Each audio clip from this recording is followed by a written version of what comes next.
કાકા હા ભાઈ યુટ્યુબ પર અરવિંદભાઈ કહે છે કે કાકા તમે છો સંસારી પણ તમારી વાત સાધુ જેવી હોય છે. બહુ જોરદાર લાયા હા અરવિંદભાઈ, સાચી વાત છે. એવું? હું સંસારી સાધુ છું. સંસારી સાધુ એટલે સાધુની જેમ જ્ઞાન આપું છું, પણ આપું છું સંસારનું જ એમ.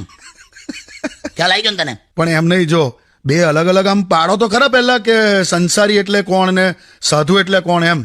એમ તો આ લખી લે, હા જેનું એડ્રેસ એક ડ્રેસ અનેક એ સંસારી, અચ્છા, જેનું એડ્રેસ એક ડ્રેસ અનેક એ સંસારી, અને જેનો ડ્રેસ એક પણ એડ્રેસ અનેક એ સાધુ. જોરદાર લાયા કાકા. તો મારો અહીંયા એક પ્રશ્ન છે, હા, સંસારમાં રહીને સાધુ કેમ ના રહેવાય યાર? સંયમ.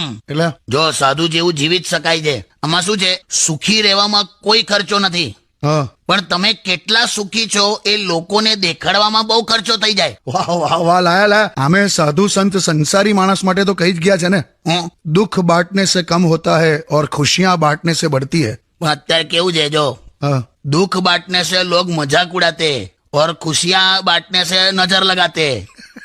એટલે આ કેવું બધું તારા પૂરતું જ રાખવાનું હવે એવું છે. ખરેખર અમે અત્યારે એવું જ છે. જો ને કોઈના આવા કે જવાથી કઈ ફરક પડતો નથી. હું એવું માનતો હતો કે કોઈના જવાથી કઈ ફરક નહીં પડતો, એ જ વખતે લાઈટ જતી રહી, એટલો બધો ફરક પડ્યો ને મને. એટલે બહુ ફોર્મમાં નહીં આવવાનું એમ. બરાબર.